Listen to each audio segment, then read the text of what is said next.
ఈ కాలంలో మొగోళ్ళ పరిస్థితి జరంతా అద్మానం కొడుతున్నట్టున్నది కదా. పెళ్లి చేసుకునేదాకా ఇంట్లో పానం తీస్తే చేసుకున్నాక ప్రేమల కోసం ఇంటామనే పానాలది ఎవటే. గట్ల ఎటు చూసినా మగపోరగాళ్ళ తిప్పలు కుప్పలు పడుతున్నాయి. ఇక వాళ్ళని ఇవే గిట్లా ఏడిపిస్తుంటే పెద్ద కోటులు కూడా మేం తక్కువ కాదని గమ్మతి తీర్పులు ఇస్తున్నాయి. మరి అసలు మొగోళ్ళ గాచారం గట్టెందుకున్నదో ఏం కథనో మా మహేంద్రని అడుగుదాము. ఓ మహేంద్ర ఉన్నావా?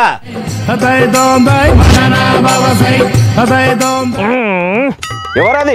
ఓ బాలన్నా, ధ్యానం చేసుకుంటా మంచిగా అక్కడెక్కడో ఆకాశలోకంలో తిరుగుతాన్నా. నువ్వు పిలిచినవనే ఇడికి వచ్చిన ఇప్పుడు చెప్పు, ఏంది ముచ్చట? ఇక వచ్చినావు కదా ధ్యానంలోకి వెళ్ళి జరా మొగోళ్ళ గాచారం ఎట్లున్నదో చెప్పు జరా. మొగ పొరగండ్ల గాచారం అంటావా? చూసి చెప్తాగు. అబ్బా, మగ పొరగండ్ల గాచారం ఏం మంచిగా లేదు కదా బాలన్న. ఇటు చేసుకుందామంటే కోలువులు లేవా, సరే ఏదైనా పని చేసుకొని బతుకుదామంటే పైకం తగ్గట్టు రాకపోయా. ఇక ఇవి రెండు లేవు అంటే పెళ్లి చేసుకునే దాకా ఇంట్లో చెవులు కొరకబట్టి. పెళ్లి చేసుకుంటే కొందరు అమ్మాయిలు పానం కోడి పిల్లని కోసినట్టు మగ పిల్లగాళ్ళని కోయబట్టి.